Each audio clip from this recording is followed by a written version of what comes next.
Today we are going to explore the Catholic Church's teachings on relationships and sexuality. This presentation will guide us through the Church's perspectives on love, marriage, sexuality, and how these principles shape Catholic values in relationships.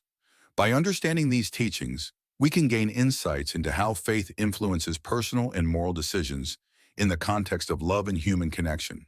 We acknowledge that not everyone has the same beliefs around these things, but the purpose of this module is to introduce the Church's views to allow you the ability to draw your own conclusions on how you would like to approach relationships and sexuality, or have a better understanding of how others may approach these things if they follow the teachings of the Catholic Church.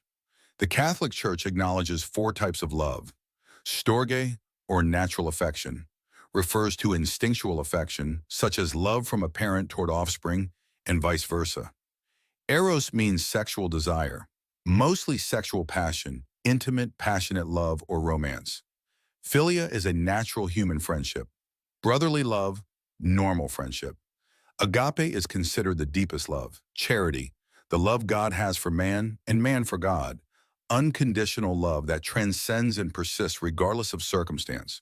All of these forms of love play a role in the various relationships people undertake. In Catholic relationships, agape is perhaps the most essential part, while charity and goodwill describe the ideal aspects of relationships. In the eyes of the Catholic Church, love is not an emotion or feeling. According to the Bible, Jesus Christ loved all men, although he had different feelings toward certain people. Catholics believe that this aspect of Christ's life proves that feelings and love are fundamentally different. Catholics view love as an act of will, devotion, unselfishness, and sacrifice. True love comes from God and is accepted by man. The Catholic theologian St. Thomas Aquinas wrote that love is willing the good of the other. This sort of unselfish goodwill serves as the backbone toward understanding the Catholic Church's view of relationships. According to Catholic teaching, sex is the literal act of love or the giving of oneself. The idea of sex as the giving of oneself influences many of the sexual ideologies of the Catholic Church. The two primary purposes of sexual intercourse are to unite the couple and to create more people. God gave us the gift of sex to participate in his creation. To use the sexual organs in a manner that is not consistent with the unity of a married couple creating further life is not considered acceptable by the Church. Priests and nuns, for example, take the oath of chastity and vow to remain celibate to commit their lives entirely to God. If they were to indulge in sexual activity, they could not give themselves wholly to God because they would have shared a part of themselves with another person. As a result, chastity enables nuns and priests to remain more unified in spirit. One of the more controversial beliefs from the Catholic Church regarding relationships in modern society centers around the husband-wife relationship.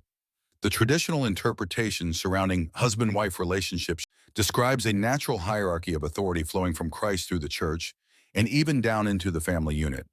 The Bible describes men as the heads of their households, just as the Pope is the head of the Church and Christ is the head of the Pope. In this interpretation, inside of a marriage, women are expected to remain submissive and obedient to the husband, and by honoring the head of her household, a wife honors Christ, and husbands are subject to their wives through love and protection. A more modern interpretation of this passage dictates that husbands and wives are subject to each other equally, and it is both the husband and wife's responsibility to work together to define their roles within the marriage. Father Mike Schmitz provides a more nuanced explanation of this in a further video. With all of that said, any form of sexual relationship outside of marriage is strictly forbidden. Marriage is seen as a sacred bond between two individuals who are eternally bound. Using scripture from Mark 10:9, "What God has joined together, let no man put asunder." The Catholic Church does not typically recognize divorce, but does recognize annulments if the Church deems that a marriage was not canonically valid. The Catholic Church teaches against sexual acts considered unholy. While the Church acknowledges that having sexual desire is normal and is not considered a sin, acting upon those desires outside of the framework of marriage is considered sinful. The Church teaches against homosexuality, sodomy, incest, bestiality, and oral sex.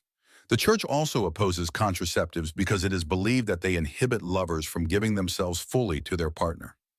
Dating is treated as a trial for marriage, but sexual activity is strictly forbidden during that time.